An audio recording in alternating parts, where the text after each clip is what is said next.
আনন্দ সব মিলিয়ে মিশিয়ে মেলাটাকে করতে হয়, শুধু একটা মেলা করলেই হয় না।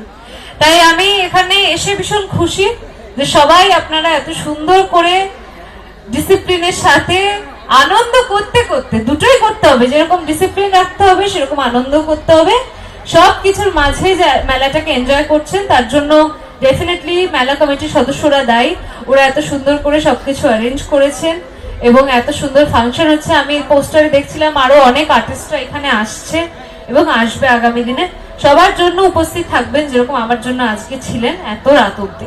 তো আমার আর বেশি সময় নেই, আর কিছু সময় আছে আমি এখানে। যখন একটা গানের মেজাজে আছি তখন আরো দুটো গান হয়ে যায়, কিন্তু এবার সবাইকে নাচাবো। হ্যাঁ, সবাই সবাই নাচবে এবার, বলে দিচ্ছি। আপনাকে নাচতে হবে ব্যাস, আর যারা বসে রয়েছেন আপনারা বসে বসে ডান্স করুন। সাইডে আমার দাঁড়িয়ে দাঁড়িয়ে ডান্স করবেন, হবে ডান্স, তাহলে চুপচাপ বগলে হাত দিয়ে বিবেকানন্দ হলে চলবে না। এবারে একটু রক, একটু ডান্স হতে হবে, তাই তো? হ্যাঁ, একটু ভাষণ ডান্স হবে এবার। ওকে ওকে ওকে,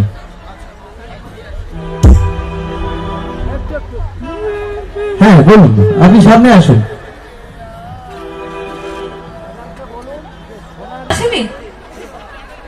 দাদু, এটা প্রশ্ন না না, আর একটা প্রশ্ন রেখেছেন এখান থেকে দাদু। ওখানে প্রশ্ন করছি, দাদু একটা প্রশ্ন রেখেছেন। কার দাদু? এই যে আমার দাদু। হ্যাঁ বলো। উনি বলছেন যে সোনা এবং রূপা দুজনকে দুরকম চোখে দেখা হয়, একজনকে নিজের মেয়ে আর একজনকে পরের মেয়ে, এরকম ভাবে দেখা হয়, কেন এটা দেখা হয়? হ্যাঁ, এইটা বলতাম। Good question. প্রবলেমটা একটাই, সোনা এবং রূপা কেউই আমার মেয়ে না। আর এই প্রশ্নটার উত্তর আমার থেকে অনেক ভালো মনে হয় দীপা সেনগুপ্ত দিতে পারবে। যাদের মেয়ে তারা দিতে পারবে, সূর্য এবং দীপা। আমার সোনাকে এবং রূপাকে দুজনকে নিয়ে খুব একটা ইন্টারেস্ট কোনোদিনই ছিল না। আমার একমাত্র ইন্টারেস্ট একজনকে নিয়েই, সেটা কে দাদু? সূর্য। তাই সূর্যকেই আমি পাত্তা দিয়েছি সারা জীবন, এবং সূর্যকেই আমি সারা জীবন এক চোখে দেখেছি, ভালোবাসার চোখে। আর কাউকে অন্য চোখে দেখিনি, দেখতে পারবো না। মিশকা দেখতে পারবে না, অহনার কথা বলছি না। অহনা ভীষণ ভালো, সুন্দর, সংসারী মেয়ে, মিশকার মতো উচ্ছৃঙ্খল একদমই না। আমি যাবো ওখানে। বলো, আচ্ছা, কি প্রশ্ন? স্টেজে গিয়ে কি করবে তুমি?